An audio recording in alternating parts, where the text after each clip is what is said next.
ఇప్పుడు జూబ్లీహిల్స్ ఉప ఎన్నికని మాత్రం 3 పార్టీలు ప్రధానంగా తీసుకున్న పరిస్థితి. ఒకవేళ జూబ్లీహిల్స్ ఎన్నికల్లో ఓడిపోతే రేపు రాబోయే జీహెచ్ఎంసీ ఎన్నికలు గాని, అదేవిధంగా రేపు జరగబోయే 28 ఎన్నికల్లో గూడా ప్రభావం చూపించే అవకాశం ఉంది అన్నట్టు గూడా విశ్లేషకులు భావిస్తున్నారు. అది ఏ పార్టీ అయినా సరే బీఆర్ఎస్ అయినా, కాంగ్రెస్ అయినా, బీజేపీ అయినా.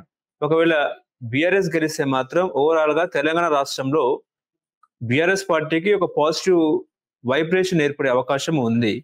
కాంగ్రెస్ ఓడిపోతే నెగెటివ్ వేరియేషన్ ఏర్పడే అవకాశం ఉంది. ఎందుకంటే ఇప్పటికే కాంగ్రెస్ 42% రిజర్వేషన్ అనే ఆయుధంతోనే రేపు స్థానిక సంస్థల ఎన్నికలైనా, జీహెచ్ఎంసీ ఎన్నికలైనా, ముఖ్యంగా రేపు జరగబోయే జూబ్లీహిల్స్ ఉప ఎన్నికల్లో అదే ఆయుధాన్ని గూడా ఒక అస్త్రంగా భావించి ఎళ్ళిపోతున్నారు ప్రజల్లోకి.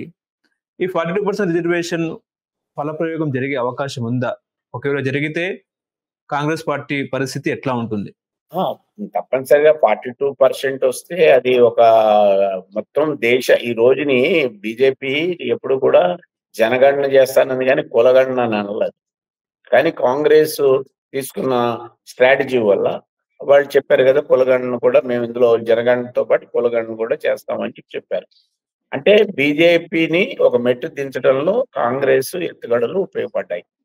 అయితే ఇప్పుడు ఏంటంటే కాంగ్రెస్ ప్రచారంలో అంటే ఇప్పుడు ఈ 42% స్థానిక ఎన్నికల్లో తీసుకురావడం, కోర్టులో బాలేయడం అని అంటే అది మైనస్ గానే ఉంది. ఎందుకంటే సుప్రీంకోర్టు ఏం చెప్తుంది అంటే 50% అనేది 50% మించకూడదు అనేది ఉంది. అయితే వీళ్ళ ఆర్గ్యుమెంట్ ఏంటంటే 10% అప్పుడు అంటే ఫార్వర్డ్ క్యాస్ట్ కి అందులో ఈ ఎకనామికల్లీ వీకర్ సెక్షన్ కి 10% కి వ్యతిరేకత రాలేదు కదా, 50% ఎప్పుడో క్రాస్ అయింది కదా అనేది ఒక ఆర్గ్యుమెంట్ ఉంది. అయితే 9th షెడ్యూల్ ని దాన్ని అమెండ్మెంట్ చేయాలి. ఒక రకంగా బీజేపీని కార్నర్ చేయడానికి కూడా అవకాశాలు ఉన్నాయి. బీజేపీ ఈ రోజు ఏం చెప్తుంది, ప్రధానమంత్రి దగ్గరికి అఖిల పక్షాన్ని తీసుకెళ్ళటం లేదు. ఇది ఒకటి నెంబర్ మైనస్ గా చెప్తున్నది. రెండోది, వాళ్ళు ఆల్రెడీ ఇక్కడ శాసనసభలో ఏకగ్రీవ తీర్మానానికి బహిరంగంగానే ఈ స్టేట్ వరకు మేము 42% ఆహ్వానిస్తున్నాం అని చెప్పారు. అయితే ఈ ద్వంద్వ వైఖరి ఇప్పుడు ప్రధానమంత్రి గారి దగ్గరికి మొత్తం అందరిని తీసుకుని వెళ్ళిందని అనుకుందాం కాంగ్రెస్. మరి ప్రధానమంత్రి అంగీకరిస్తాడా? దానికి వాళ్ళ దగ్గర జవాబు లేదు.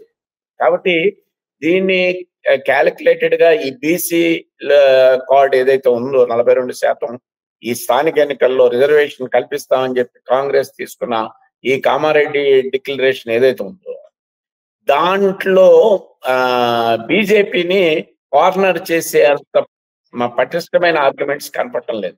అది కనుక చేయగలిగితే తీర్పు ఎలా వచ్చినా కూడా కాంగ్రెస్ కి పై చేయి ఉంటుంది. బీజేపీ దీనికి ఒక మూల కారణం అనేది బయటపడుతుంది. ఎందుకంటే ఇక్కడ రాష్ట్రంలో అంగీకరించి కేంద్రంలో వ్యతిరేకించడంలో అర్థం లేదు కదా. అందుకని ఆ కోర్టులో మాత్రం ఈ బాల్ అలాగే కొనసాగుతూ ఉంటుంది. స్థానిక ఎన్నికలు జరుపుతుందా లేదా కాంగ్రెస్ మరి ఈ నేపథ్యంలో? ఎందుకంటే సీఎం గారు రేవంత్ రెడ్డి గారు అన్నాడు, మేము వెళ్లాల్సి వస్తే 42% తోటే వెళ్తాము అని చెప్పి అన్నాడు. మేము ఇప్పుడు చేయాల్సిందంతా చేసాం. జంతర్ మంతర్ దగ్గర మాట్లాడేప్పుడు మేము చేయాల్సిందంతా చేసాం, ఇంకా ఇదంతా కేంద్రం చేయాలి. ఒకవేళ ఇప్పుడు జరగకపోతే మేము అధికారంలోకి వచ్చినప్పుడు చేస్తాం అనే దాంట్లో చూస్తే ఒక మైనస్ పాయింట్ కాంగ్రెస్ లో కనబడుతున్నది. కాబట్టి బీజేపీని కార్నర్ చేసి బీసీ 42% రాకపోవడానికి కారణం బీజేపీయే అనే విషయాన్ని, ఆ నెరేషన్ ని కనుక డెవలప్ చేసుకోగలిగితే కాంగ్రెస్ రేపు కోర్టులో అది వాయిదాలు పడుతూ వచ్చినా కూడా పెద్ద నష్టమే ఉండదు. కానీ కోర్టులోనే ఈ బాల్ని ఇలాగా కొనసాగిస్తే మాత్రం ఇది ఇప్పటికే కాంగ్రెస్ కి వ్యతిరేకత అనేది ఉన్నది. ఎందుకంటే వాళ్ళ హామీల్ని సంపూర్ణంగా చేయలేదు. ముఖ్యంగా మహిళలకు సంబంధించి వాళ్ళకి ఇస్తామన్న 2500 అది 1 తులం బంగారం కానీ, లేకపోతే 2500 ఈ షాదీ ముబారక్ ఇట్లాంటివి కొన్ని ఉన్నాయి. ఇంకా పూర్తి స్థాయిలో వాళ్ళ యొక్క హామీల్ని వాళ్ళు నెరవేర్చలేదు. ఇది ఒక మైనస్ ఉంది. అట్లాగే రైతు బంధు అనేది కూడా ఒక మైనస్ ఉంది.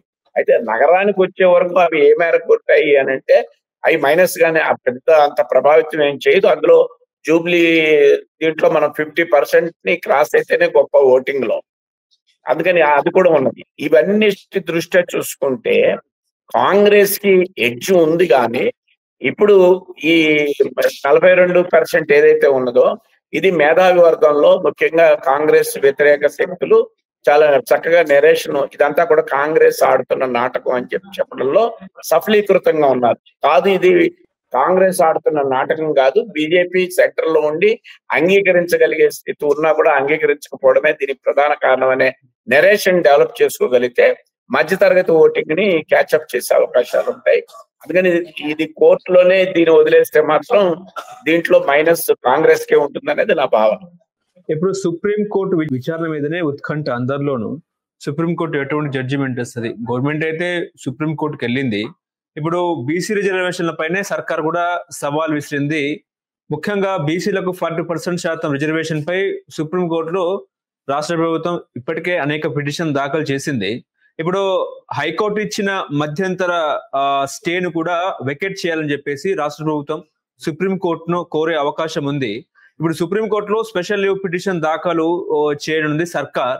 మరి సుప్రీం కోర్టు మరి స్టేను ఏ రకంగా చూస్తుంది? హైకోర్టు నిర్ణయాన్నే కట్టుబడి ఉంటుందా, లేకపోతే ఇంకో జడ్జిమెంట్ ఇస్తుందా? ఏం చెప్తారు సార్? అంటే ఇప్పుడు తీర్పు రాలేదు కదా, దీన్ని వాయిదా వేశారు అంతే తప్ప తీర్పు రాలేదు. ఒక తీర్పు అనేది కనుక ఉంటే గనక 42% మేము అంగీకరించమని కనుక హైకోర్టు ఒక తీర్పు ఇచ్చి ఉంటే ఈ స్పెషల్ లీవ్ పిటిషన్ అక్కడ ఆర్గ్యుమెంట్ కి ఒక బలం ఉంటుంది. కానీ సుప్రీంకోర్టు ఆల్రెడీ ఇంతకు మునిపే చెప్పింది, దీన్ని మీరు హైకోర్టులో తేల్చుకోండి, అక్కడ కాకపోతే మా దగ్గర రండి అన్నది. అందుకని ఓన్లీ స్టే అంటే మధ్యంతర ఉత్తర్వు స్టే అని అంటే ఇట్ ఈస్ నాట్ జడ్జ్మెంట్, వాయిదాని. కాబట్టి దీని మీద నిమిత్తంగా సుప్రీంకోర్టు కలెక్ట్ చేసుకొని స్టేని వెకేట్ చేయదు. మీరు అక్కడే చెప్పుకోండి ఏం చెప్తుంది అనేది నాకున్న అభిప్రాయం. అలాగే లీగల్ ఎక్స్పర్ట్స్ కూడా అదే చెప్తున్నారు. అందుకనే బాల్ సుప్రీంకోర్టులోనే వదిలేస్తే ఇబ్బంది. హలో, తెలుగు రాజ్యం ఛానల్ చూస్తున్నారా? సామాజిక రాజకీయ జీవన చిత్రణే తెలుగు రాజ్యం. అతిశయోక్తులు అసత్యాలు ఉండవు. రాజకీయ కోణం కాదు, ప్రజా కోణమే కొలబద్ద. తెలుగు రాజ్యం వీక్షణ మీ ఉత్తమ అభిరుచికి నిదర్శనం.